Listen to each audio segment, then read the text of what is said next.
손바닥 뒤집듯이 쉽게 용서가 될까요? 사람의 감정은 그렇게 쉽게 변화되지 않습니다. 오래된 상처라면 더욱 그럴 것입니다. 용서는 긴 시간이 걸리는 고통입니다. 그러나 용서는 단지 고통이 아니라 치유의 고통인 것입니다. 용서는 정말 우리 인생의 큰 도전입니다. 처절한 몸부림, 요동치는 감정, 깊은 번민, 고뇌, 갈등, 이런 것들의 결과인 것입니다. 용서한다는 것은 내 옆구리에 깊숙이 박힌 창을 내 손으로 뽑아내는 일이다. 내 도덕적 감수성, 내 자존감, 내 원칙, 내 희망인 내 속의 창자들을 절대로 다치지 않게 하면서 정말로 조심스럽게 빼내야 하는 일이다.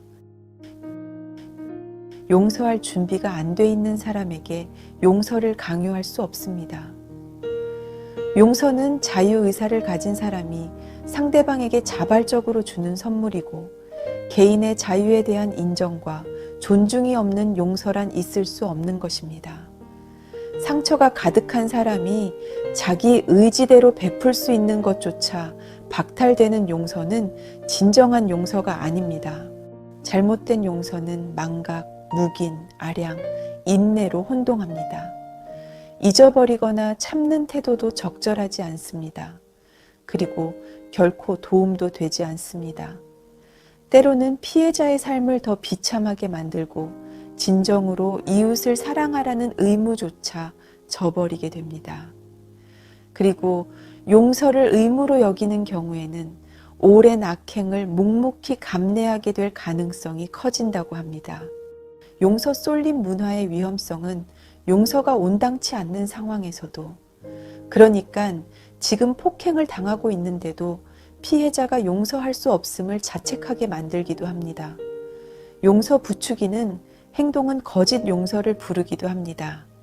이것을 용서자 신드롬이라고 합니다. 즉, 용서에 집착한 나머지 용서의 본질을 놓치게 만드는 것입니다. 이것은 용서에 대한 강박과 죄책감을 불러올 뿐만 아니라 결국에는 상처를 덧나게 하고 정의에도 어긋나는 역효과를 유발합니다. 용서 욕구는 피해자가 가해자보다 우위에 힘을 지녔다는 착각에 사로잡히게 합니다. 올바른 용서는 두 가지의 모습을 가집니다. 첫 번째는 어떤 사람이 당신에게 죄를 범하거든 경고하라는 것입니다. 그런데 이것은 아무 죄나 보이는 대로 다 지적해야 한다는 뜻은 아닙니다. 분명하게 경고해야 하는 때가 있습니다. NIV 성경에는 너에 대한 죄라고 되어 있습니다. 본인에게 죄를 범했을 때 경고해야 한다는 것입니다. 나한테 저지른 잘못에 대해서 이야기해야 하는 것입니다. 이 말씀에는 세 가지가 금지되어 있습니다. 원수를 갚아서는 안 되는데 이렇게 행동만 금지하시는 게 아닙니다.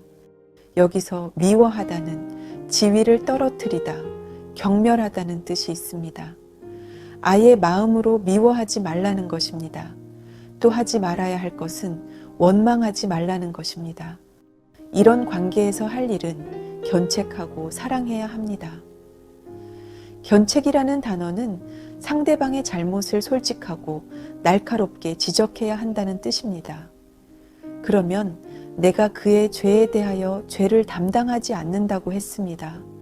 잘못을 지적해 상대의 행동을 중단시키려 노력하지 않는다면 우리도 가해자의 죄를 함께 담당한다는 것입니다. 책임이 우리에게도 있다는 것입니다. 이것은 정의와 관련된 문제인 것입니다. 정의와 사랑이 다 행해져야 하는 것입니다. 견책한다는 것은 쉽지 않지만 하나님을 의지해서 가해자를 사랑하는 마음으로 잘못을 지적해 주는 것이 우리의 본분인 것입니다. 공의와 사랑이신 하나님은 불가능해 보이는 이것을 능히 할 수 있도록 도우시는 분이십니다. 용서가 그래 없던 일로 하자 이런 것이 아니고 그렇다고 다 따져드는 것도 아닌 것입니다. 부당하게 상처받는 것에 분노하는 것은 당연합니다. 그리스도인은 정의를 추구할 때 그리스도의 십자가를 길잡이로 삼아야 합니다. 하나님은 정의를 매우 중대하게 여기셔서 하나님의 아들이 인간으로 이 땅에 오셔서 종으로 살다가 십자가에서 죽어 친히 정의의 빚을 갚으셨습니다. 그러므로 우리도 열심히 정의를 추구해야 합니다. 우리도 잘못과 불의를 저지른 가해자인데 하나님이 용서하셨다는 것입니다. 그래서 우리는 정의에 깊이 헌신하되 불의한 이들을 상대할 때 고자세를 취하지 않는 것입니다. 두 번째는 상대가 회개할 경우 우리의 두 번째 책임은 용서하라는 것입니다. 이 경우에 자책하는 회개를 요구해서는 안 되고 우리의 용서가 더디거나 마지 못해서 하는 것이 되어서는 안 됩니다. 용서는 가해자가 저지른 행위를 결코 그냥 넘기지 않습니다. 오히려 그것을 넘어서는 일입니다. 자신이 디딘 곳이 상처의 황무지라는 현실조차 깨닫지 못한다면 용서는 시작조차 불가능한 것입니다. 불의에 대한 문제를 정확히 알고 현실을 직시하고 이 문제를 하나님과의 관계 안에서 볼 때 치유가 시작됩니다. 원한이란 자기가 독을 마시고 상대가 죽기를 기다리는 것과 같다라는 말이 있습니다. 상처를 받아서 우리에게 분노가 생길 수 있습니다. 그러나 분노가 공의로 용서의 길까지 나아가지 않으면 상대가 죽기를 바라는 마음이 결국 자기를 죽이게 되는 것입니다. 용서는 외적으로 관계가 회복될 때까지 진행되어야 합니다. 어떤 용서의 모습은 내면만 이루어지는 경우도 있습니다. 이 용서는 기도를 통해 이루어집니다. 상대가 어디에 있는지 알아낼 능력도 알아내도 만날 의향도 없는 상태일 때 해당하는 경우입니다.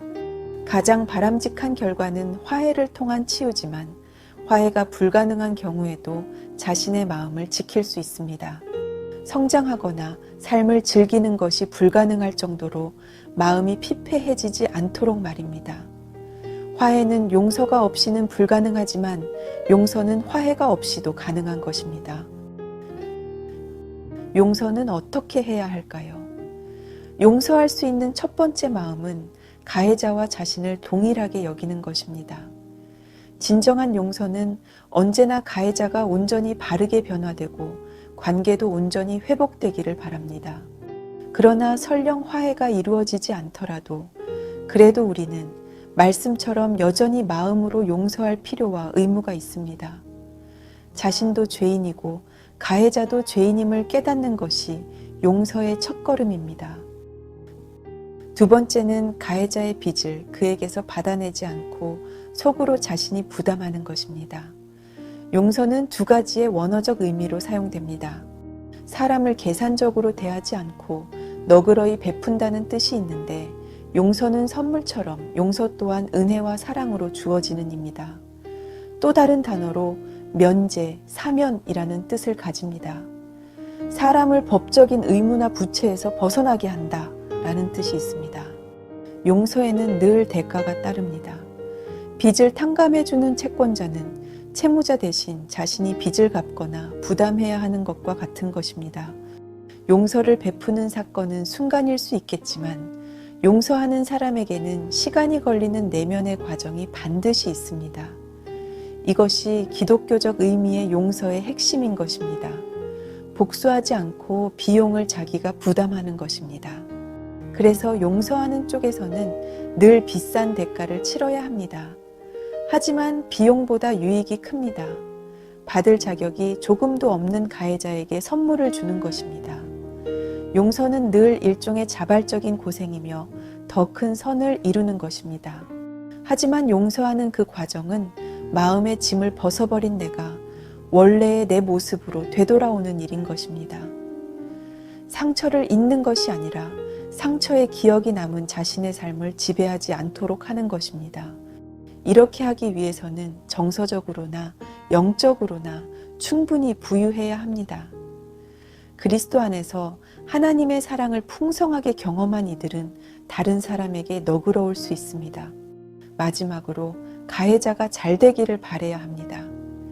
가해자가 잘 되기를 바라는 마음은 일종의 시험대입니다. 악을 이기는 비결은 악과 그 악을 저지른 사람을 떼어놓고 보는 것입니다. 최선의 출발점은 가해자를 위해 기도하는 것입니다.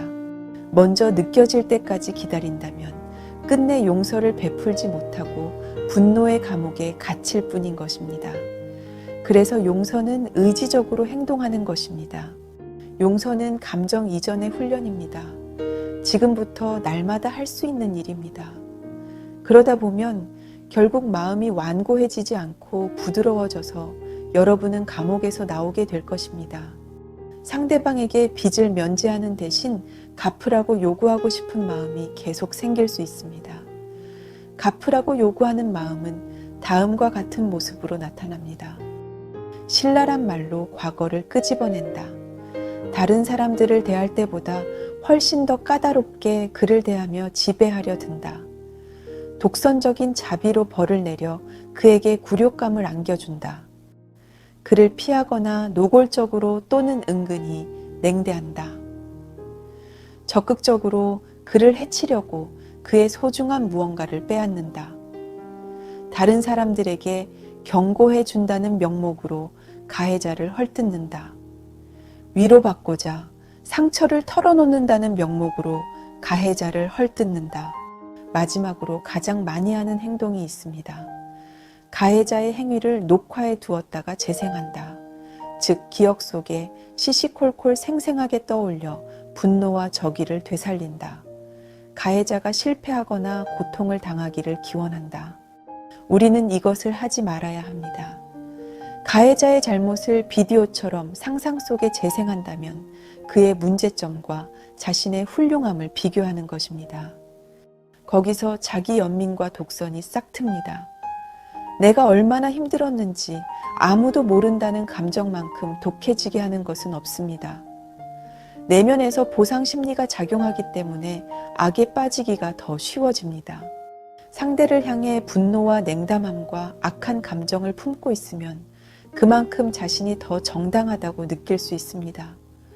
우리가 용서로 악을 이기지 않으면 세상과 가해자와 여러분 안에서 악이 이기는 것입니다.